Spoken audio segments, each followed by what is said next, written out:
Eh bien, nous sommes venus initier le programme technique sur, on va dire, la rénovation des lavoirs, qui est un programme que nous avons mis en place avec la ville de Lorme, avec la ville de Mer, avec l'association lormoise de protection du patrimoine et le BE des Portes du Morvan. Bon, là, on est en train de faire, dans le cadre d'un projet avec l'économie à vue de l'emploi, de faire un projet autour de la restauration de quelques-uns des nombreux lavoirs de Lorme. Là, pour l'instant, on fait un bilan de l'état de conservation des lavoirs et on va essayer de projeter le projet de restauration. Voilà, on est au lavoir de Sonne actuellement.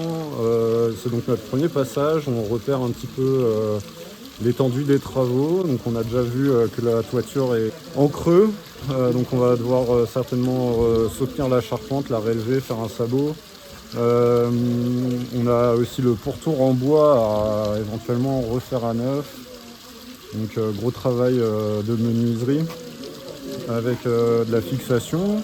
La dalle qui est éclatée, qu'on va devoir reprendre. Des fissurations importantes sur le mur qu'on peut voir juste derrière. On va voir comment on peut échafauder quelque chose à l'intérieur.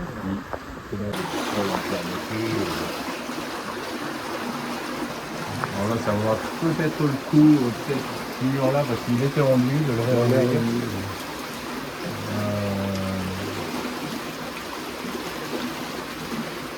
Mais c'est pareil au-dessus, là, il faudra qu'on décaisse un petit peu, qu'on voit ce que ça donne. Ça vaut le coup de foutre un drain aussi, pour éviter et renvoyer la flotte. Si vous faites un entretien tous les ans, vous conservez son cadre de verdure, et si vous laissez pousser, ça vous êtes prêt. Voilà, on a essentiellement la margelle à reprendre, là, qui a été sapée dans ses fondations par le courant. Puis on va reprendre le sol et pour faire un petit nettoyage sympa, propre, pour colmater de fissures. Mais je crois que là, c'est plutôt son environnement qu'il va falloir un peu travailler. Il est beau celui-là. Ouais, il est magnifique celui-là. Magnifique, il y a des petits tunnels. C'est un problème de financement aussi, c'est les trucs sur les fonds verts, c'est des fonds spécialisés pour les difficultés peintées d'attaque.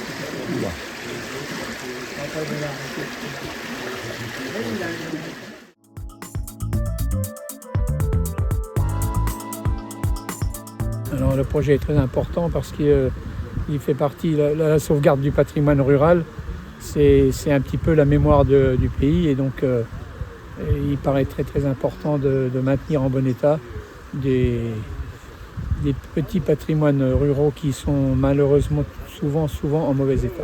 Alors donc à part la Fondation du patrimoine, la commune de Lorme est partie prenante avec l'association de sauvegarde du patrimoine. Et donc l'appel peut être fait à de nombreux bénévoles pour participer au défrichement des abords. Le reste sera fait entre autres par une équipe pilotée par l'association Tremplin et donc avec l'appui de l'EBE de Lorme, donc avec les gens qui vont être formés par l'association Tremplin afin de pouvoir intervenir valablement sur les différents lieux.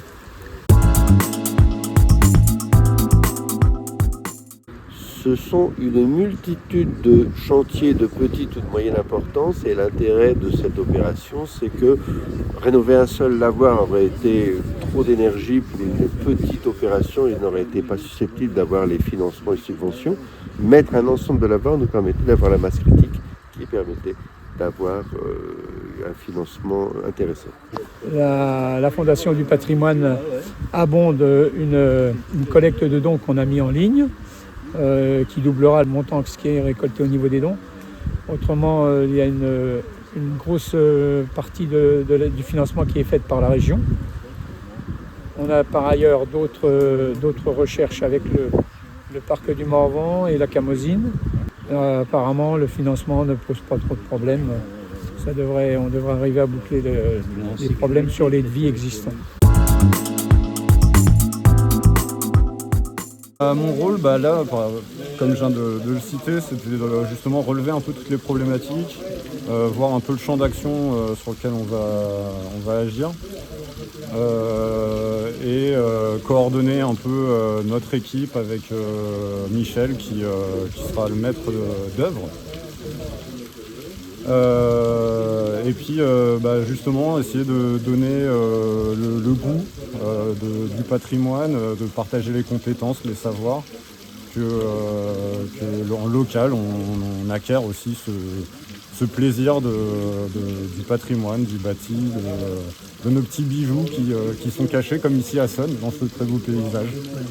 Bon, moi j'ai un passé en ingénierie et architecture, un peu d'expertise, un peu aussi de beaucoup de curiosité, et puis aussi un peu de compétences et des connaissances. Là on va être une équipe, je crois, de 5 ou 6 ouvriers. On est un peu polyvalent, c'est l'idée de BE, mais du coup, comme disait très bien le chef de chantier Michel, l'idée c'est de nous amener à être non plus polyvalent mais polycompétent. Le projet des lavoirs est arrivé sur mon bureau au mois de juin l'an dernier. Moi j'ai trouvé que c'était un projet qui était extrêmement intéressant et valorisant aussi bien pour le patrimoine local que pour le travail de mes équipes. Du coup je me suis vite rapproché de Didier Dely où on a décidé de se projeter sur ce chantier magnifique. La première, c'est de former les salariés à des techniques particulières, notamment sur des bâtiments qui peuvent être âgés, voire en très mauvais état, qui vont leur permettre vraiment de devenir fins et très professionnels sur ce type de rénovation, voire d'être employables auprès d'artisans qui demandent des compétences particulières. La deuxième, c'est aussi valoriser l'image de l'EBE auprès des habitants de l'ancien canton pour qu'ils se rendent compte qu'on a une force de frappe et une véritable utilité publique. C'est quand même un projet qui fédère beaucoup de partenaires autour de la table, qui est vraiment beau. Aussi bien en termes associatifs qu'en termes professionnels, qu'en termes de rayonnement interdépartement. C'est un projet qui surtout peut intéresser mes autres collègues directeurs de BE sur la Nièvre. Nous sommes sur du petit patrimoine et du patrimoine qui va être inséré dans un circuit des lavoirs qui va nous permettre en plus de faire un rayonnement, on va dire, touristique et économique pour les villes de l'Orme et de Mer et pour le Morvan en général. L'idéal, ce serait de réussir à entretenir ces lavoirs dans le temps. Et ça sera à négocier avec les communes pour voir comment on peut mettre en œuvre ce type de maintenance, entre guillemets. Et pourquoi pas participer à l'élaboration des signalétiques, les mettre en place et œuvrer dans la continuité de ce projet. Nous souhaitons rénover le petit patrimoine en faisant appel à la fois à l'insertion et à la participation communautaire à travers les associations. Toutes ces actions de restauration se font avec des publics en insertion. Et l'idée, c'est à travers des projets de restauration permettre aux personnes de se reconstruire. Quand on vient sur un patrimoine, on fait une étude diagnostique avant même d'entreprendre des travaux. C'est comprendre un état actuel, donc avec un diagnostic sanitaire, structurel, fonctionnel. Et on amène les individus aussi à réfléchir sur leurs propres problèmes de santé, de compétences, et puis aussi à se reprojeter par rapport à un nouveau projet. Donc voilà, on travaille toujours un peu dans un va-et-vient entre le travail qu'on fait sur le patrimoine, qui est un support à la réflexion sur soi.